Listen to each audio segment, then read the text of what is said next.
So I'm really glad that you all are here. I just introduced myself on the main screen, but I'm Cheryl Carson, and I am the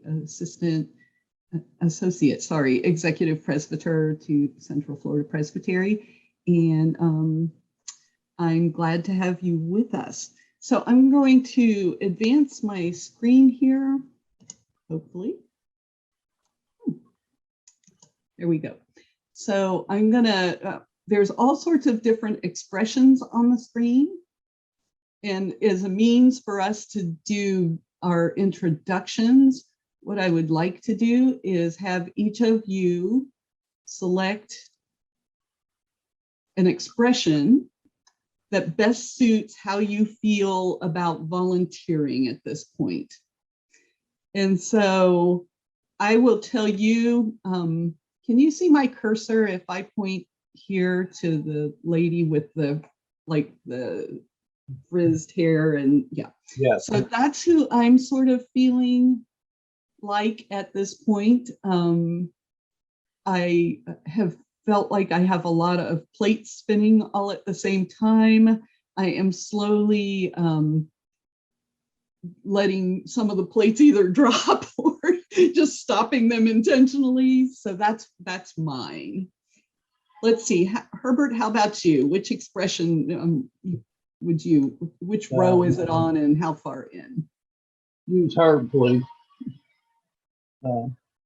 Top row. Fourth one from the right. From the right. This gentleman, or? I want to hear what you have to say, yeah. I'm listening. And Herbert, where are you? Which church are you at? Pineda, Presbyterian Church. Use Herb, please. Herb? Okay, thank you.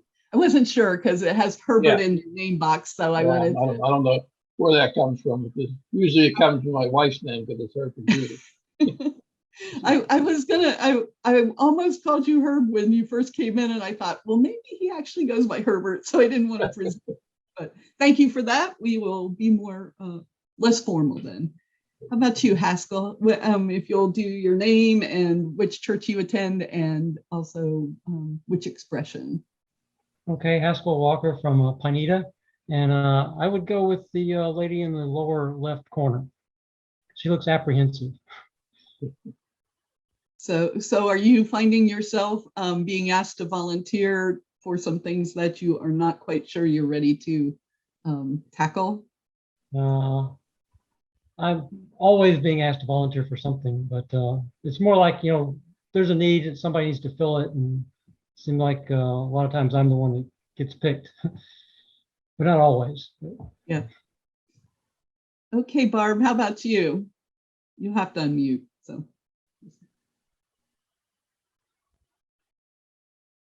And if you want to, because we're such a nice small group, we can just go ahead and stay unmuted through the whole time, because I'll be asking you to. How about if I send you a little request to unmute there? And maybe you can just click on it. Oh yeah, that works. Is that helpful? Can you hear me now? We can.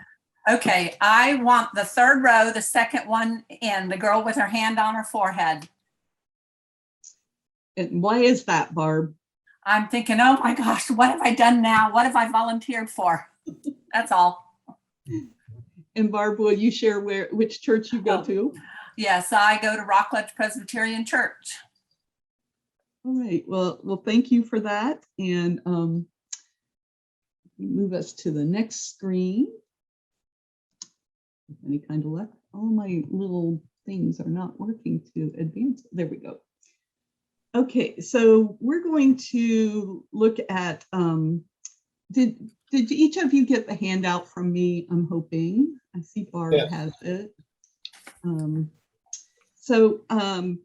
A lot of times if our group is a little larger, I do some of these things in table groups, but as I said, we have the perfect size group to do all of these things together. So is somebody interested in being a reader? See, I'm already asking you to volunteer for something within the workshop.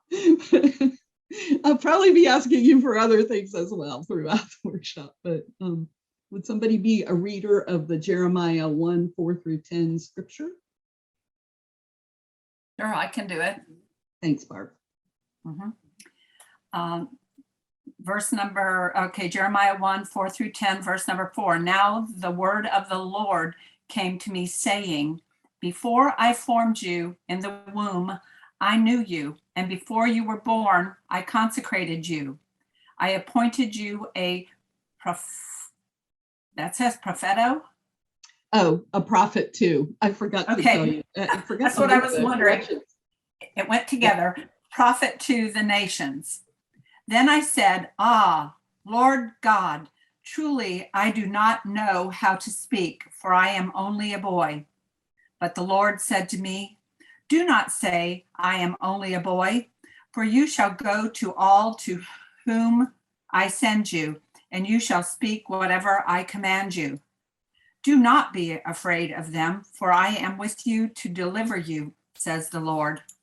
Then the Lord put out his hand and touched my mouth, and the Lord said to me, now I have put my words in your mouth. See, today I appoint you over nations and over kingdoms, to pluck up and to pull down, to destroy and to overthrow, to build and to plant. This is the word of the Lord. Thanks be This to is the God. word of the Lord. Mhm. So I'm going to ask that we try to engage in a paradigm shift, to move away from calling it recruiting of volunteers to calling volunteers. And years ago, I was taking educator ministry leadership course with a professor named Don Griggs, and he offered this to us as a different kind of way to approach calling volunteers. And I have found it to be helpful in my context, and I'm hoping that the shift will be helpful in yours as well. How many of you are used to just saying we're trying to recruit volunteers? Is that generally how you have heard it termed? Yeah, so because we are actually engaging in ministry as volunteers, it seems more appropriate to discuss it as calling people to volunteer. And so what I want you to do, have you ever, I'm going to stop sharing this for a moment.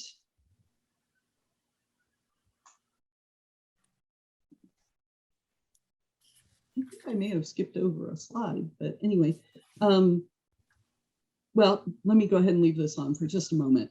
So have you ever noticed that all the call passages in the Bible, or most of them at least, follow this same sort of pattern?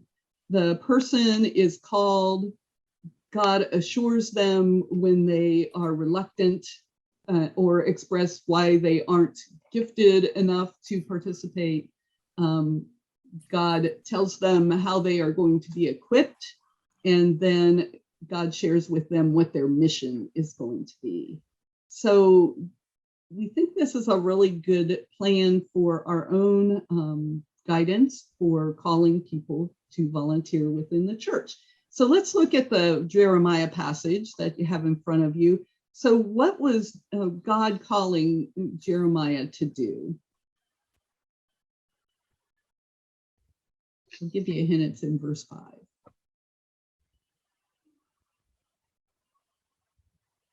Be a prophet to the Okay, so nation. yeah, he's being called to be a prophet to the nations. And then Jeremiah in verse 6 says, truly, I do not know how to speak, for I am only a boy. And then in verse 7, how does the Lord respond?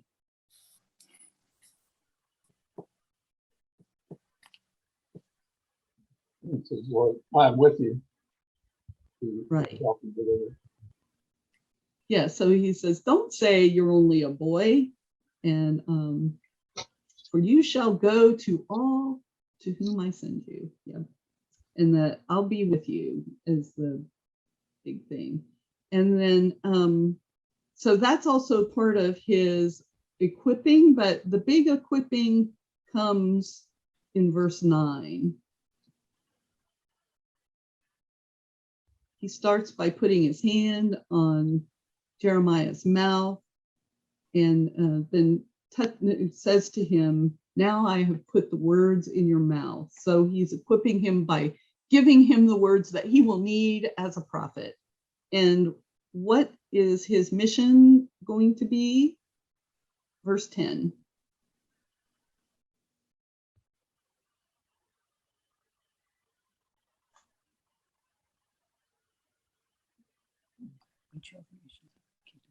Pluck up, pull down, destroy, overthrow, build, and plant.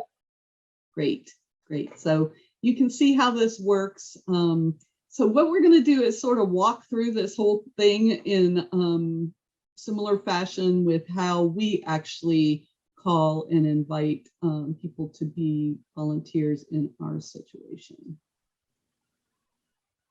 Okay, so the first thing is calling them to service.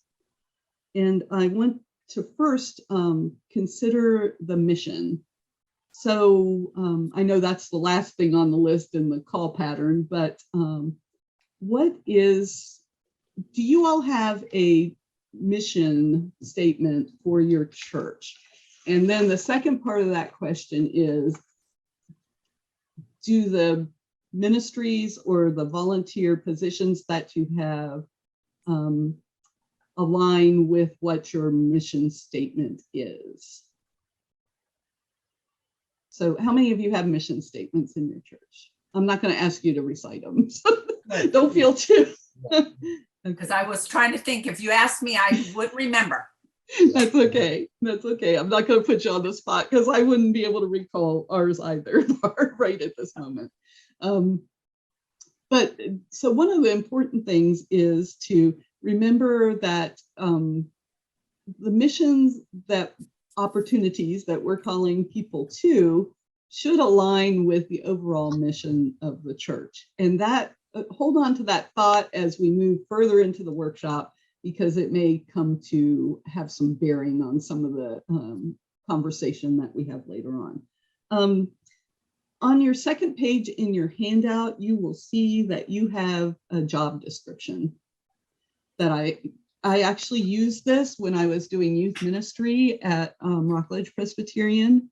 I created this so that anybody that I asked to serve in this capacity would know what to expect. And then I usually ask them to serve at least a couple of years, because we wanted to get them trained and familiar with the students in the first year. And then the second year was really an opportunity to expand on their relationships with the children or youth that they were working with. So you can see it's really specific about what responsibilities they will have, how much time they can expect to have to devote to that each month or each week, depending, or even each day. And we went so far as to discuss in this the skills to be used or developed. So that gave them the opportunity to let them know that you may not already have all of these skills, but we're going to help you to develop them as well.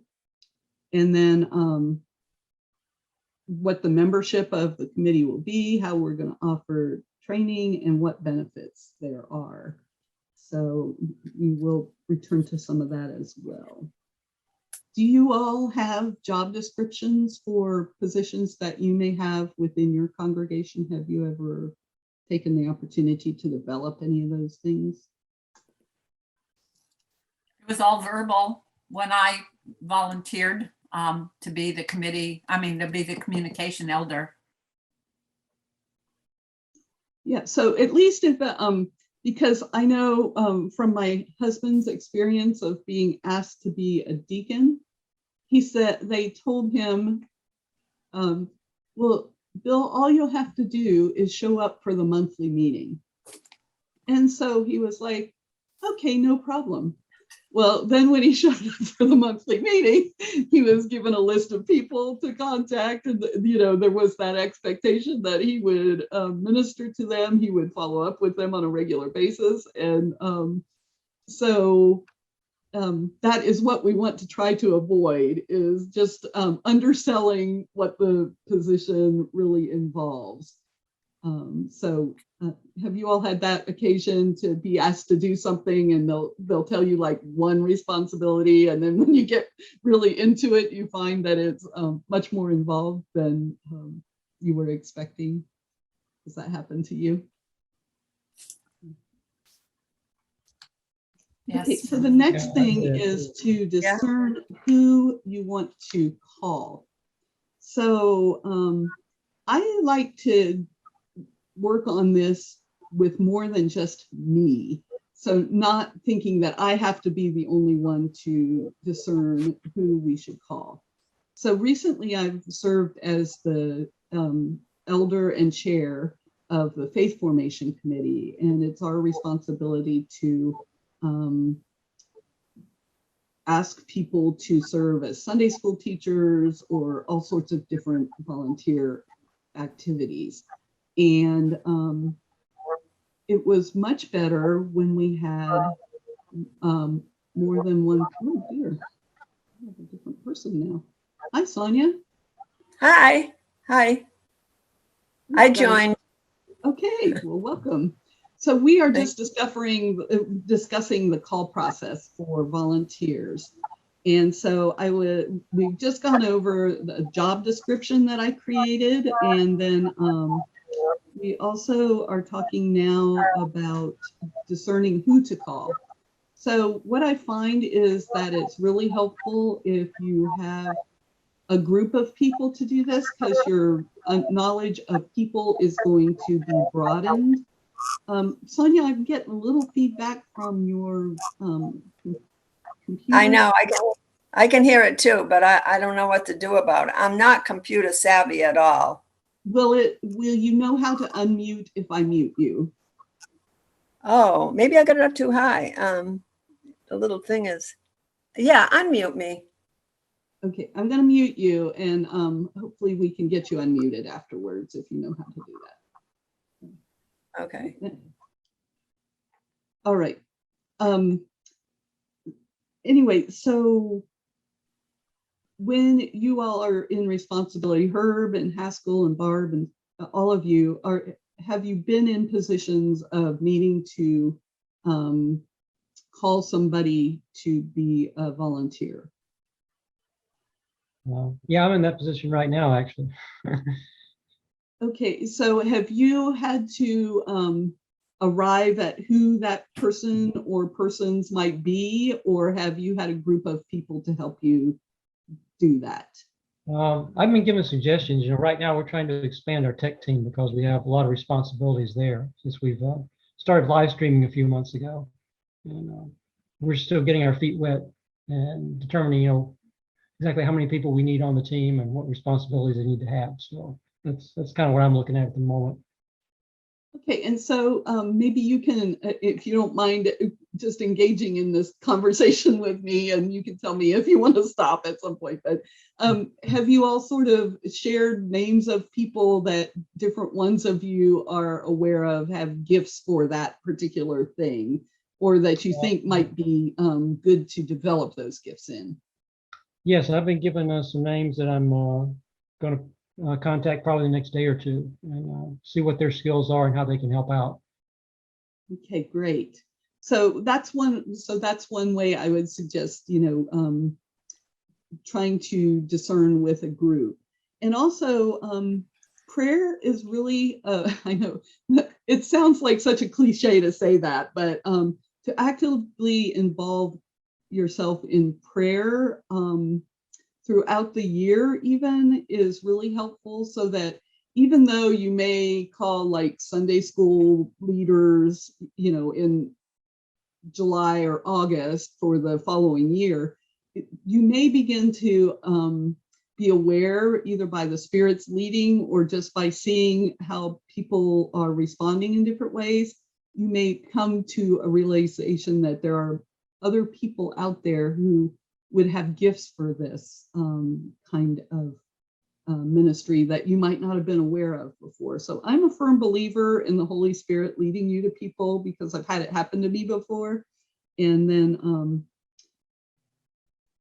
it's important too, I don't know if some of you have had the experience maybe on session where two of you have worked together on a committee. Maybe you didn't start as the elder chair, but you came onto the committee and people saw your gifts. And so then they asked you to serve as the elder. And I don't know if in all your churches you have a similar structure where an elder serves as the chair of a committee as well.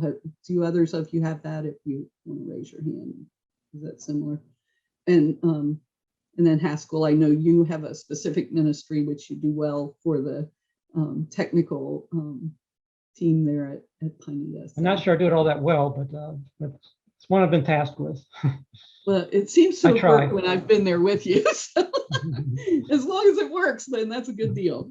So, so the grooming has taken on a kind of bad connotation in today's age with some of the things that happen. But in this way, grooming people or preparing people, if that's a better word for it, to help move into leadership positions or even to come onto the committee.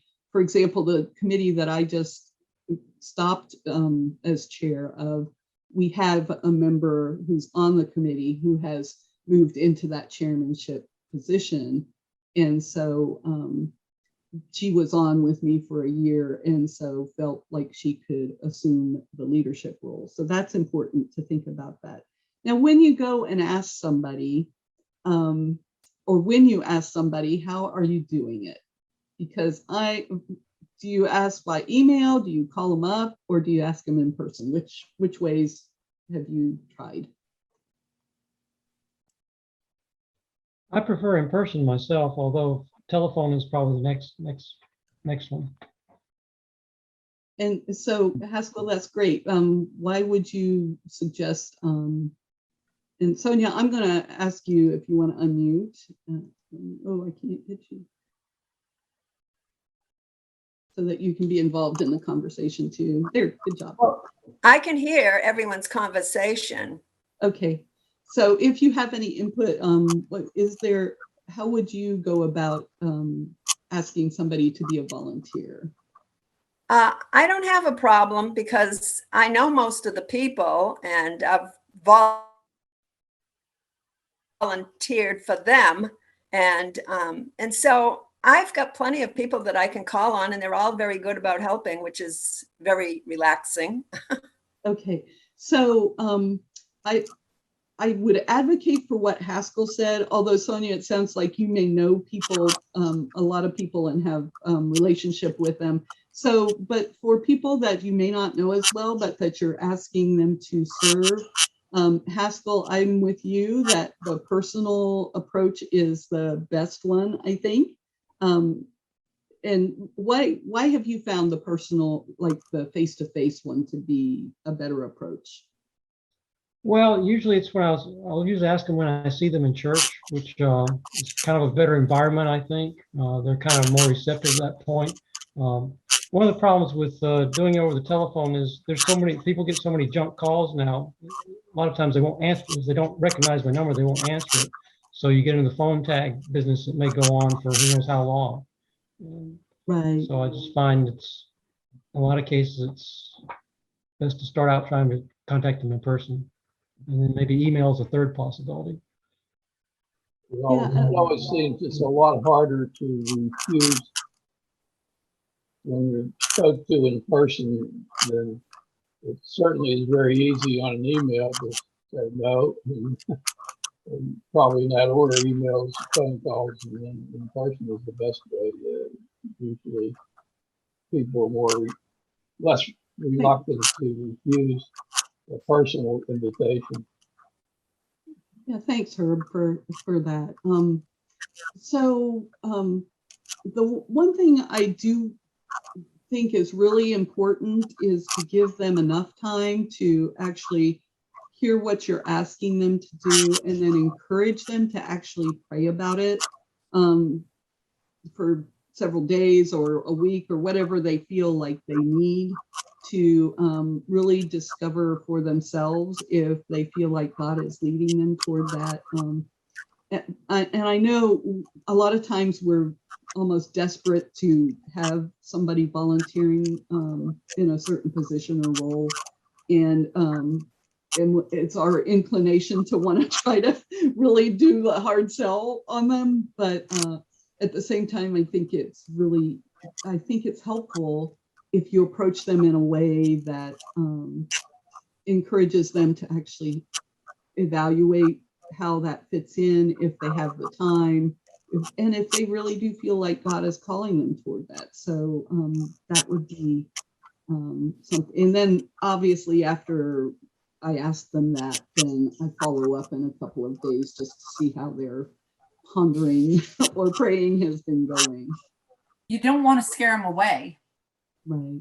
You know, I can remember when I was asked to be the communications elder at Rockledge, I had no idea what I was being asked to do. And of course, I found out who was the current elder. I called that person and I talked to her, and she gave me a list of all these things, and it was all over the phone. Okay. And I wrote and wrote and wrote, and I probably had a whole notebook sheet of paper of all the stuff she was telling me that was going to be communications responsibility, or what she might have done during her tenure there. And I looked at that list and I thought, oh my gosh, can I do this? It actually scared me. But, like you said, I prayed about it and I thought about it. And, I'm not afraid of a challenge. And so I said yes to the nominating committee, that sure, I'll give it a try. And so far, so good. Thank you, Barb, for that example. I may just have to take you on the road with me anytime I do this, because that's a perfect example of the process. And then I'm going to go to the next slide, because the assuring part and affirming the gifts, I think that's another important thing. You'll remember when we go back to the Jeremiah passage that Jeremiah was just filled with, I can't do that. I'm only a boy. I don't have the words to be a prophet to the nations. And God assures him, I'll be with you. And God touches his lips and says, here are the words. I'm giving you the words that you have to have. So what I like to do when I'm approaching people with a potential call to volunteer ministry is to share with them the gifts that I see in them, why I think they're a possibility for that role. And a lot of times, I don't know if you all have ever approached somebody with that and said, the reason I'm asking you is because, I've seen the way that you interact with the children in the church, or I've seen that you have these abilities to, teach, or whatever role I'm asking them to do.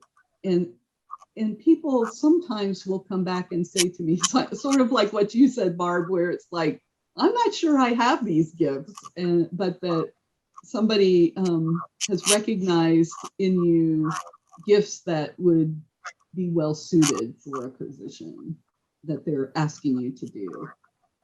So have others of you had that experience where somebody's come up to you and asked you to do something and you're like, well, I'm not sure this is really me, but then when they tell you the gifts they've seen in you, that maybe you haven't even recognized, that's another thing. And then we move into the equipping part of explaining to them how the church is going to help them to succeed. So Barb, you shared with us the example of talking with the elder for communications, and they told you all the things that you were going to need to do. And I know that you have engaged in some equipping. Can you share a little bit of, so for the particular ministry you were called to, what kind of equipping did the church offer you, or you participated in on your own accord? Well, first of all, at Rockledge, we do a newsletter. Maybe many of your churches do that too. A part of the doing the newsletter was learning a new program. I had retired like 5 years previous, so I hadn't really played with the computer that much after I retired. So having to go back and learn how to, go into a computer, learn a new program such as Publisher. I had never done Publisher in my other job. So all I could say is thank God for our secretary at the time at the church. She was so patient. She has now retired, but she walked me through how to do the Publisher and doing the newsletter, and patience was her virtue. Basically, she was wonderful because I would call her all the time. But that was my biggest scary moment, was having to learn a new program and thinking, am I too old? Can you teach an old dog new tricks? That sort of thing. Well, as it's turned out, I think I have done pretty good at it. Yeah. And I'm getting better day by day or month by month as I do that newsletter. Yeah, so Herb or Sonia or Haskell, do you have examples of where you've been asked to serve in some way and have had to either seek out training or the church has offered it to you in some way? I guess from my standpoint, I'm chair of finance, and it's a constant learning experience, to be honest with you. And who helps you to know how to do that? I get some help from the other people who are doing part of the responsibility, but a lot of it, you go out and self-taught. You learn as you go. Yeah, and by you all being here today, you are equipping yourselves as well. So the presbytery tries to offer different types of training, either coal or fish or other opportunities. And then you said there's ongoing training that we can help provide resources for through the presbytery, or often your church will direct you toward. And then some of you have sort of talked about some mentoring, like with Barb and the church secretary working together. She mentored Barb in how to do the newsletter for the church. So those are good ways of helping to make sure that your volunteers are equipped. And I think it's important to go back and check with your volunteers on a regular basis, just to make sure that they feel like they know what they're doing, and establishing that kind of relationship with them where they can feel comfortable saying, I really don't feel I know what to do about blah, and then you can maybe offer to assist them in some way in finding more information about that. Okay, I'm going to, in your volunteer packet, Sonia, you're not going to have this. So anyway, we'll see. In the packet, you've got a case study called More Slots Than Volunteer or Than Workers. And I'm going to stop share for a few minutes.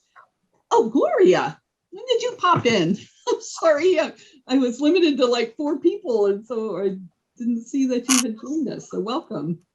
I don't know if I can find the file quickly enough, but I will see. It looks like I can. I'm going to try to pop this in the chat so that if you want to grab it. See if I can. If it's going to make this difficult for me. Okay. Oh dear. Didn't want that. Oh well, I am not finding how to get this file to you quickly. But I guess I could open it and show it on the screen. How about that?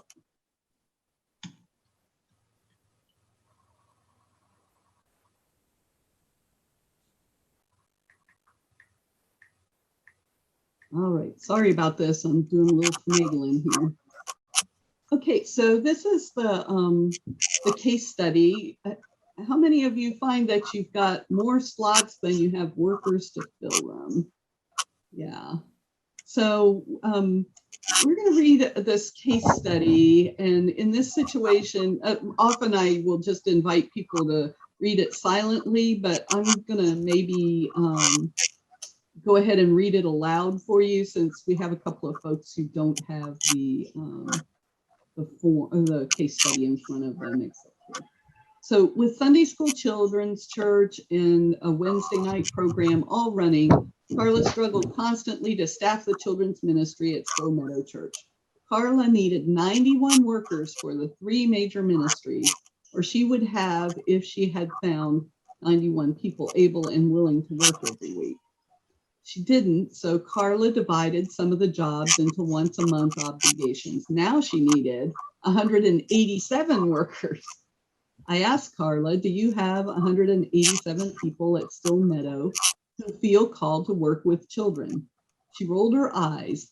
If even 91 people had been eager to work with children, she would not have had to chop jobs into smaller pieces. Carla knew that some volunteers were helping only because of the worker shortage.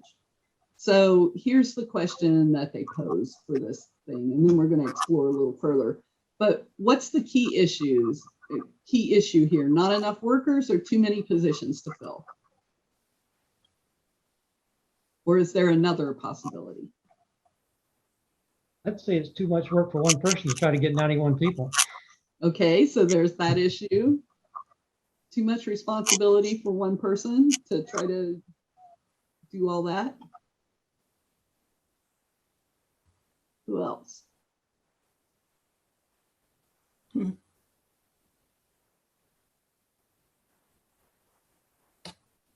So if the key issue is not enough workers, how would you get more workers?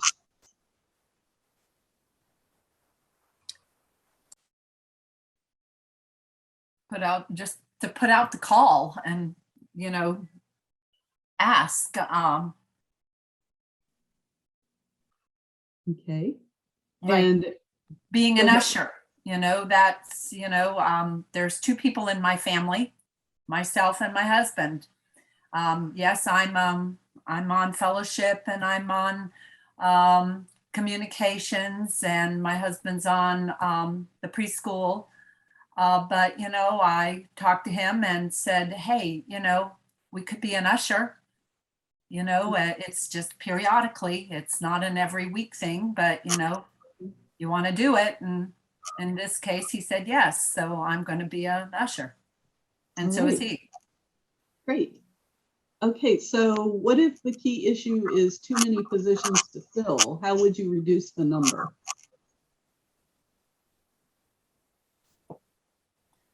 Doing a job description.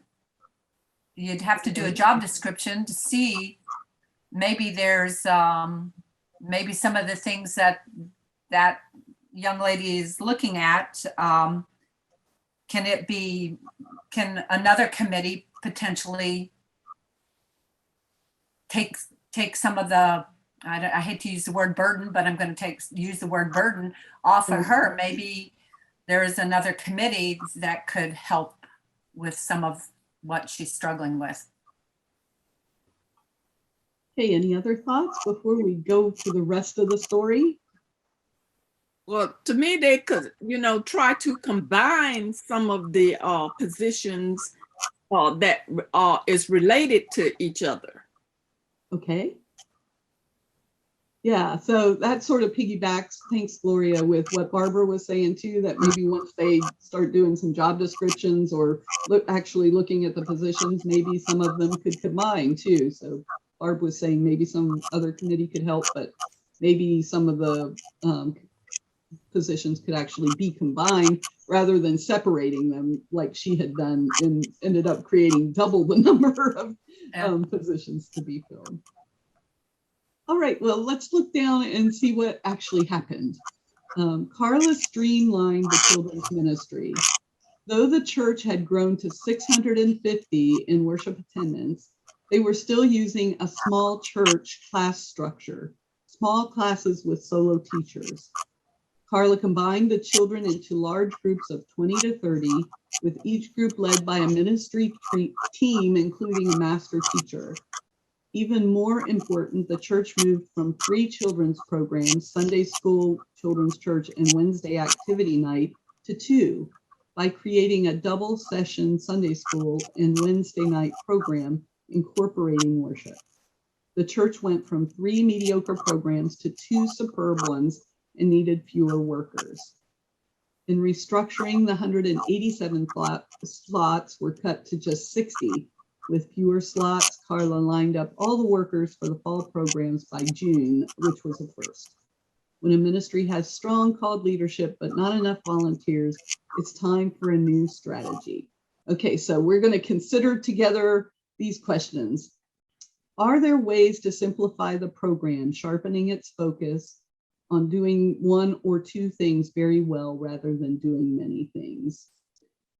So I'm going to say, I think that while COVID has been a really big challenge for us, making us think in very new ways, I think it's a really good opportunity for us to also think in new ways about some of the other things that we have been entrenched in for a very long time.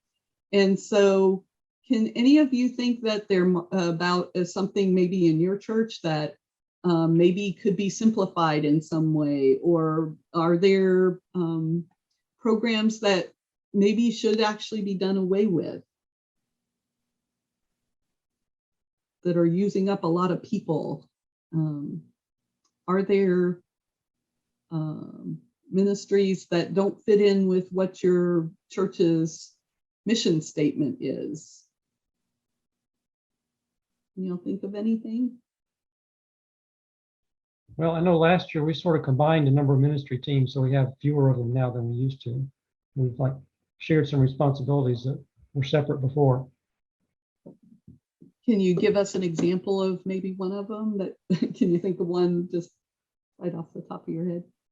Well, I guess one I can think of probably most notably is evangelism got combined into faith and fellowship. Oh, okay. So there could be, and so that's what Carla did. She combined those 2, instead of doing the Sunday school and children's church, she did 2 sessions of Sunday school. So she was able to reduce the number of positions by taking that action. All right, so that's sort of along the lines of, if so, can the 2 ministries be combined? So basically you're combining those leadership roles, or the committee roles at least, into one. So should enrollment in some programs be capped at a level that does not strain staff and facilities? I know some places they have to do children's ministry, and they say, okay, we're going to take 60 kids, or Vacation Bible School, for example, say we can take this many kids because we have enough support for that number of children, and then we'll create a waiting list if any positions open up. So sometimes it may be that, or unless they get more assistance volunteer wise. And then we've already touched on the job description being reshaped. And this is a good question. Is this position less essential than previously assumed?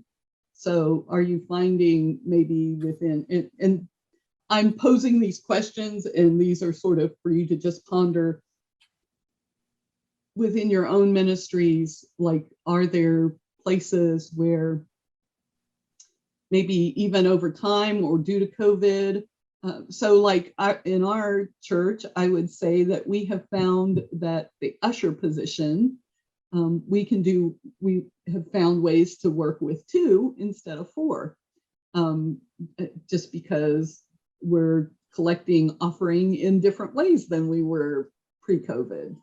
Have you all found situations like that in any, maybe as a result of COVID?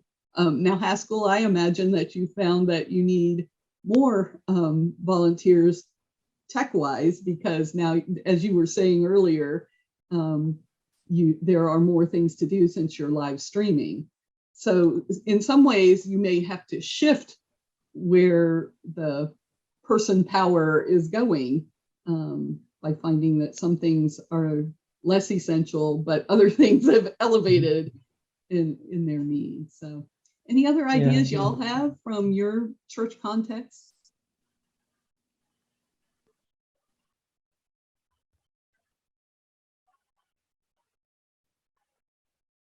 And well, the other question is this last one here. What is God saying to the church through this vacancy?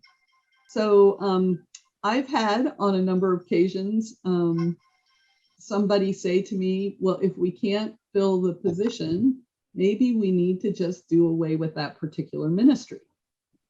If not enough people want to do it, then maybe there's not a need for that.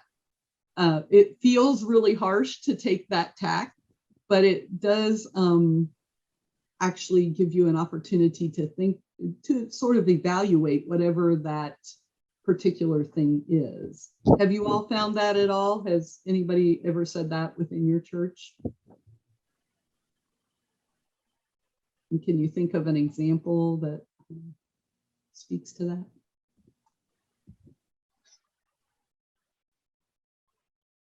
Yeah, so they offer this statement. Jesus says that fruitful branches are pruned. Pruning hurts because the loss is real, but its purpose is not to punish, it's to increase fruitfulness. So sometimes pruning needs to take place so that we're actually involved in the ministries that God is calling us to do. And I think this is going to be a really big time for us. Just personally, I think this to think about.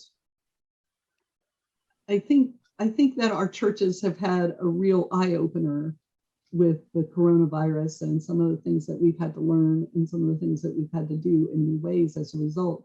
So maybe God is helping us to see that there are different ways of doing things in our churches for the 21st century. So anybody else have any more comments on this?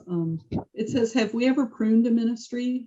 Has anybody ever been involved in a pruning of a ministry that you've done before?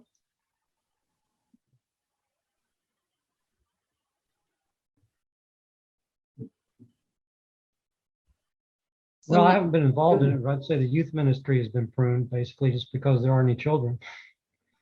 Yeah, so sadly, sometimes it ends up that we had a Wednesday night program at my church, and that went away, you know, as for a while we had a lot of,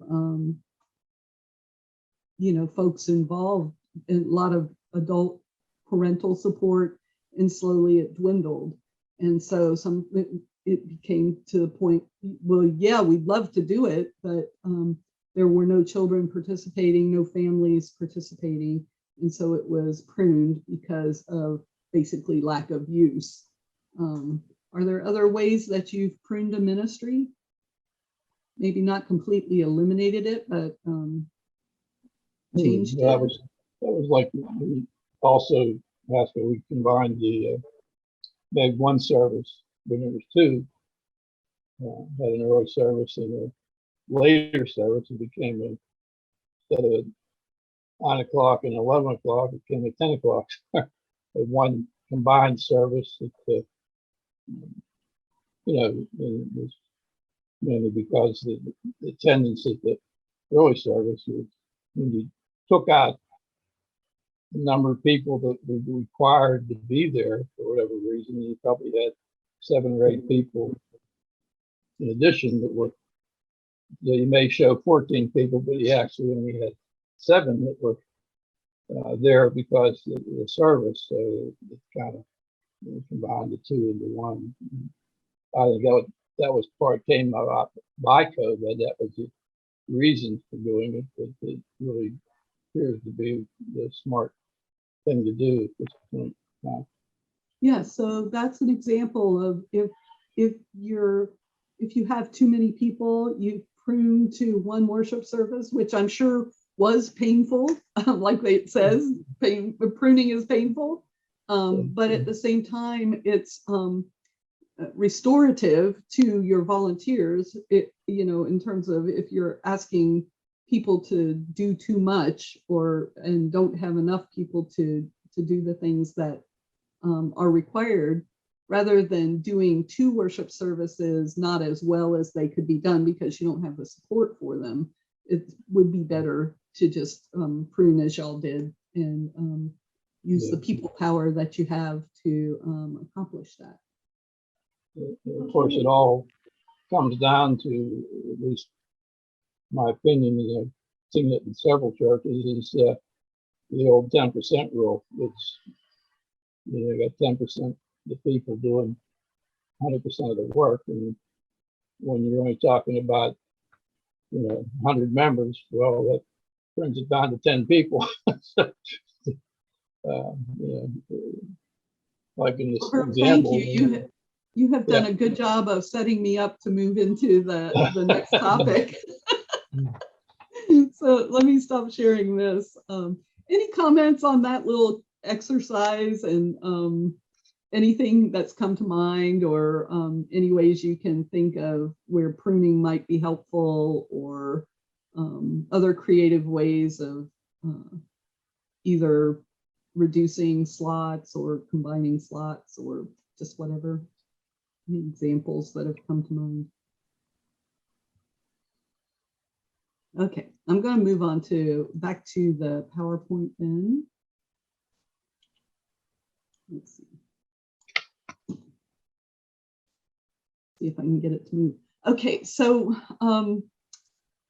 I don't know if you have seen this happen. I have, and I worked on the church staff as the youth ministry coordinator for a while.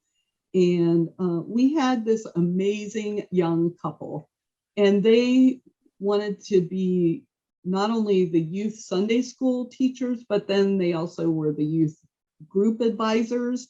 And they had these amazing relationships with the students that had been built over a period of time. But then this young couple they had children, and the kids just loved the babies, and it was just amazing. Well, they pretty much both the young couple, especially the mom, she had a little bit of postpartum kind of issues after their second child, and it just became too much for the both of them.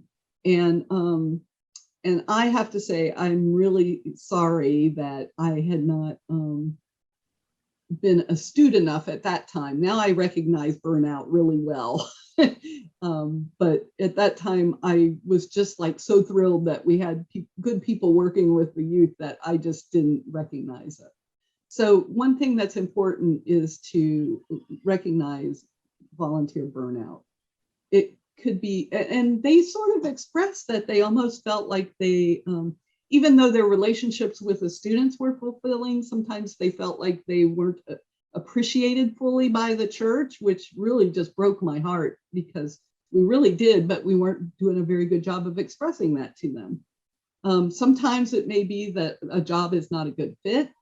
They may get grumpy about poorly run meetings, and then you find yourself at what should be an hour-long meeting actually being a 2-hour meeting because it's not run well, or that they get sort of limited by the congregation if they have some really great ideas, and the congregation is resistant to change. You can read through these. And like Herb, you were talking about the unrealistic expectations of what the church can do. I think you all recognize that in terms of pruning your worship down to one service. And then, so the one thing about the job descriptions, if you tell how long you're expecting people to serve in that, it eliminates that thought that oh my gosh, if I sign on to this, it's going to be a lifetime position. Because I know we just had this with our treasurer. He had been trying to get out of the position for, several years. And finally he had to just say, that's it, I'm done, you guys, you're just going to have to move on because I can't do it any longer. So and a lot of times, I don't know if you're like this, but you're resistant to saying yes to a volunteer calling sometimes because you think it might turn into a lifetime position like communion preparation or some of those kinds of things. So there is that to think about, but those are all causes of volunteer burnout. And this is how people often will respond. Like you can look for signs of frustration, anger, resentment. They just lose their energy and enthusiasm. They might complain, or they might just withdraw completely. You may not, 1 minute they're there and the next they've just dropped out. They may not do the job well, or they control their territory. They arrive late, or when the project's over, they're gone. I mean, and our couple actually they dropped out of our church and went to a different church. It was so, the burnout was so severe. What a loss. I mean, it was such a loss for our church. So here, when I've done this before, I've had people come back and say to me, this is one thing that I remember from your workshop.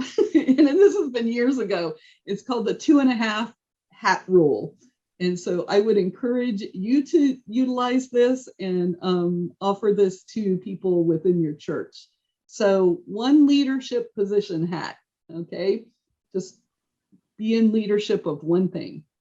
And then 1 hat for participating in an activity regularly, but not as a leader. And then a half a hat for occasional participation in a third ministry. So like Barb, you were talking about the ushering thing would be your half hat.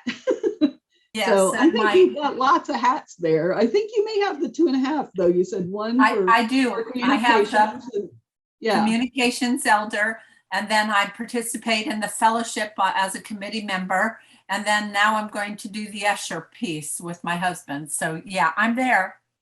Well, there you go. Although you do participate in Sunday school too, so you sort of have an extra, but that's okay too. Yeah, but that's a personal thing there. Feeding in a different way.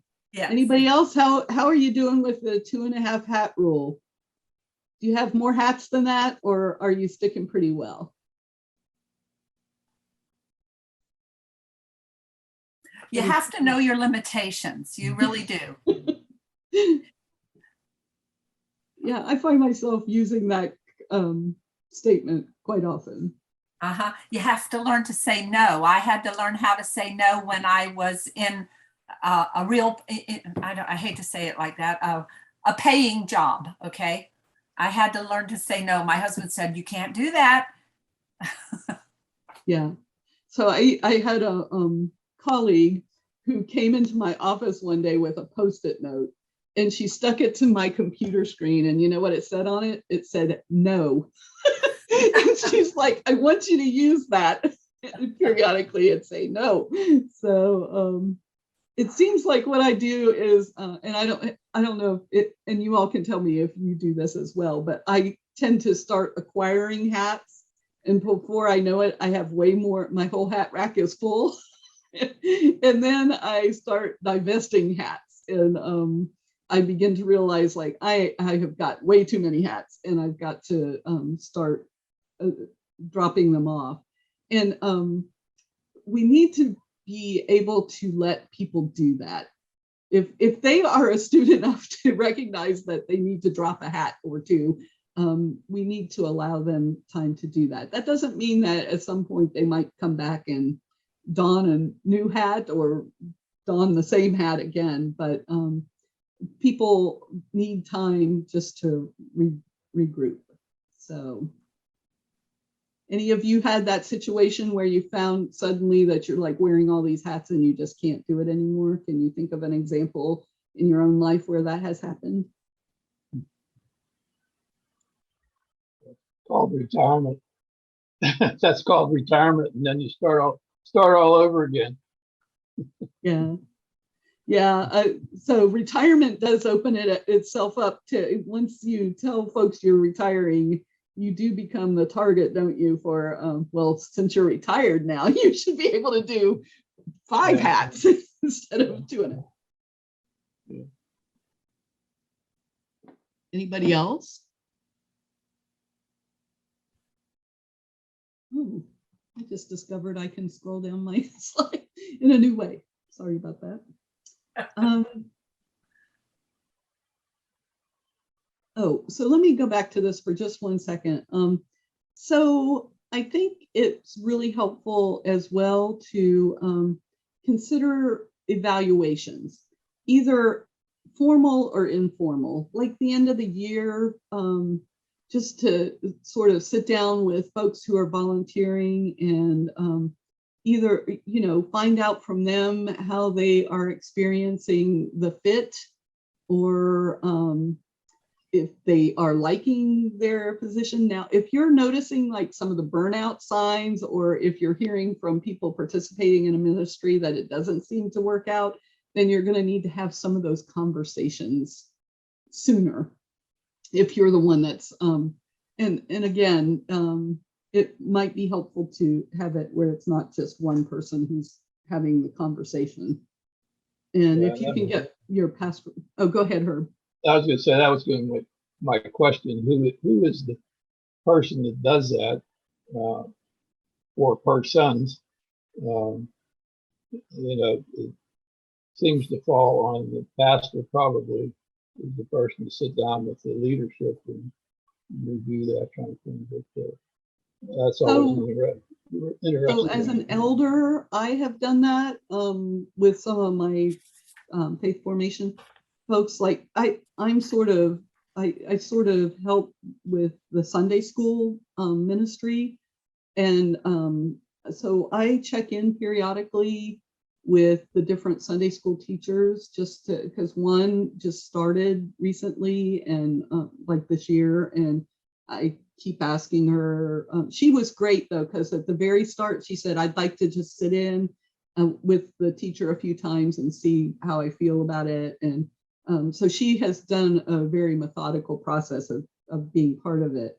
But every time I've checked with her lately, she's, you know, enjoying the ministry, and she's clearly doing a fine job. So, so I did that as the chair.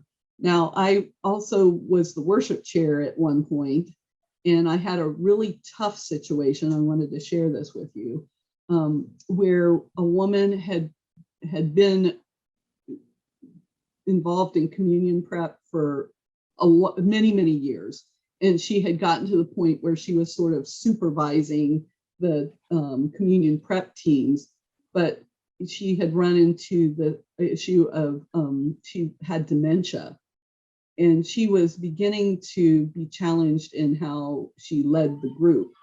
And she would want them to come together at like 7 o'clock in the morning on Saturday morning. And people were just like, I'm okay with 9 o'clock, but 7 o'clock just, you know, but, and then, so I, as the worship chair, we had an interim minister at the time that was pretty much hands off on it, which was not helpful. I could have really used some support from the pastor on that one. So sometimes where I was going with that, Herb, was sometimes I think the chair, or, you know, a couple of people from the committee or whatever, could be responsible for having conversations. And they don't have to be negative. I mean, they can be affirming and very positive, but especially when you're in a situation like that, because she and I would talk, and I would ask her if she could just even step back, not completely out of the ministry, but as the leader. And then she would agree to that, but because of her dementia, she wouldn't realize later that she had agreed to it.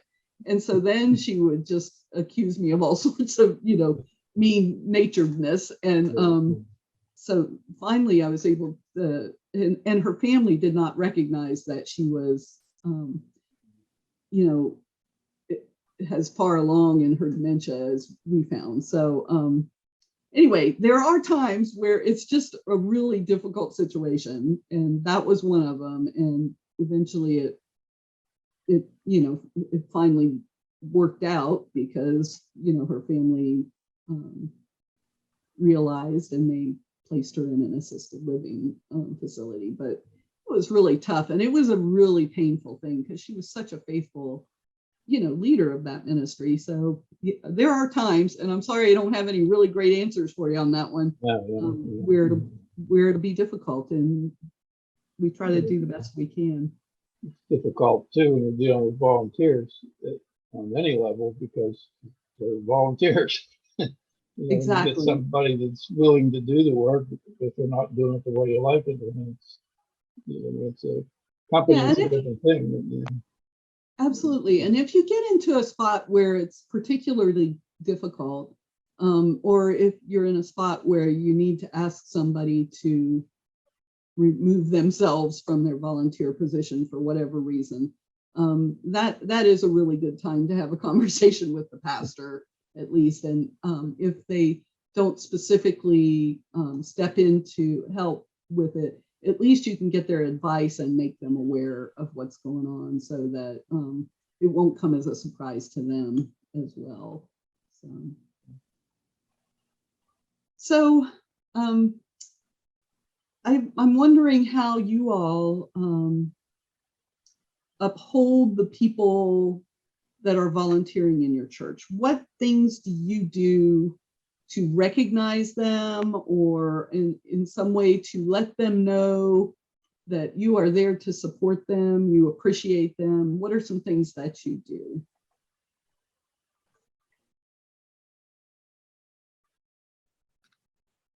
Well, I'm going to answer based on communications and the newsletter. Because I was a new person learning a new program, every month we have a wonderful editor. She was an English professor. She's excellent. So she can pick out if I've missed a period at the end of a sentence. She can miss, in the very beginning, I'd send her my draft. And when I finished my draft, she'd send me back all of these changes. And I'm thinking, but I did a good job. And I'd fuss at the computer, okay? Not at her, but in fact, at her, but she could never hear me, okay? So needless to say, I've gotten better because, practice makes perfect. But there is one person in the church I can honestly say every month, once she receives the final copy, she sends it back. She sends me a message and says, wow, it looks really good. Good job. Well, that makes me feel good. And so, that is important. So, praise keeps me going. Yeah. So getting those personal notes from people or emails, that's an amazingly wonderful way. One of the people recently said that that I was part of a group, said that she intentionally sends little notes of thanks to people within her ministry, whatever. She was like a director of Christian education, but she would choose people, and she would intentionally go through the list over the course of the year and identify specific things, like you were saying, Barb, about the newsletter, or she would say about something that she had seen a person do that was so great with the children, or those kinds of things. I try to do that a lot with the children in youth ministry, children and youth Sunday school classes. Just pop in and let the teachers know how well they're doing, and those kinds of things. What other things do you all do? Do you all do a commissioning of your volunteers for anything, like during worship? Wow. Okay. Well, that's one thing we can suggest then. Like we did it for our Sunday school teachers. We have a back to school day. So we bless backpacks and the children who are starting back to school. but we also took the time to commission our Sunday school teachers and also public school teachers, staff, and bless them as well. So that might be something, and it doesn't have to be specific to that ministry. You can adapt that. Are there other ways that you could see in that job description that I wrote for the youth ministry, it said benefits down at the bottom. While committee members are honored at our year-end recognition banquet with a meal and a gift, the greatest benefits are derived from witnessing the young people participating fully in the life of the church. So we sort of expressed to them, well, we're going to have this banquet in your honor at the end of the year, but we also think that you're going to feel affirmed by the relationship that you develop with the kids that you are in ministry with. So I would encourage you to think of ways that maybe you could recognize the work of the volunteers. Maybe it's something in the newsletter. Maybe it could be something in worship service. I don't know. Just maybe it could be gifts. One of the women said that they recognize the volunteers by giving them a specific gift, not like a little tchotchke thing, that gets, they're like, I can only give them so many of those before we're like filling their whole house with these little bitty things. But they started to donate money in their name to like Heifer Project, I think was the one that they had. But maybe there's some way, or, your officers give them a spiritual devotional they could use each day, or, there's just all sorts of ways, but to just begin to recognize, especially during this time when life is just nuts, it would be really great to be able to think of ways that we can recognize the service that people are offering in God's name to the church and beyond the church walls. So, any other questions or comments? Because we're coming down to the end of our time here, and we've been through a lot of content. So have you come up with any questions or comments you'd like to make? I keep thinking about your gifts, your spiritual gifts. And I remember probably been 25 years ago, maybe, through the Presbyterian church. At the church, we had I'm not sure where it came from, if it was from the Presbyterian, but we had a class, and the purpose of the class was to discover your spiritual gifts. And we did a lot of in-class talking at, and the final thing was you took a old-fashioned test with I don't know, maybe 50 multiple choice questions, and would you rather do this or this or that, kind of ferreting out in unobvious ways what your gifts might be. Then you got a list, you got a report card at the end saying these are what you scored high and you're low in, like a psychological test. I don't know if they've ever done anything, and that's kind of part of it. It's kind of up to the pastor or the leadership, the elders, and that when you get committees and that, trying to decide and tell people, or like you said, you recognize things in people as being in leadership, but it's hard for them sometimes. Great idea. To realize great idea, Herb. That exists anymore, or I don't know. Yes, in fact, we have some spiritual gifts inventories in our resource center at the Presbytery office that we can share with you. I think if your congregation can go through that periodically, offer those kinds of things, that's a great opportunity. I can remember I did one at one point, and it talked to you about like your current gifts, but it also had like, can't remember the term that it used, but like growing gifts that were sitting like that you had based on the inventory, right, but that needed to be more developed. And I can remember being really surprised, like, really? That's what they think? I would be good at it, you know. Yeah. And then so it can be really helpful, I think, because a lot of times I think people will find that they have gifts that they don't even recognize that they have. Right, So I think that's a really helpful thing. So thanks for bringing that up, Herb. Usually I mention that as when we're discerning who to call, and I forgot to do that. So I'm grateful for that. Okay. Any other parting comments? Because we are winding down to our time limit. Okay, so let me see. I'm not sure how we can do this particular thing. So we're going to try it because usually I'm in person when I'm doing this. And so so what I'm going to see if I can do, can everybody see each other on the screen if I have this up here? I can't see everybody. Okay. Well, so what I'm going to suggest is if everybody will mute, you can still respond. Will one person be, I'm going to be the leader. Would somebody do the R part, remain unmuted, so that I don't have to read both parts? Barb, will you do that since you're unmuted currently? Yeah, because I can't figure out how to mute myself. So Okay, you're good. Like Well, that I'm the works lucky out. one. I won the prize. Woo! That works out beautifully. Thank you.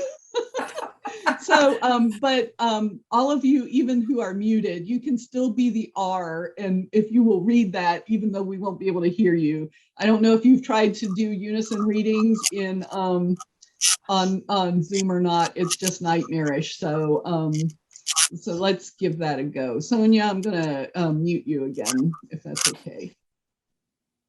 There we go.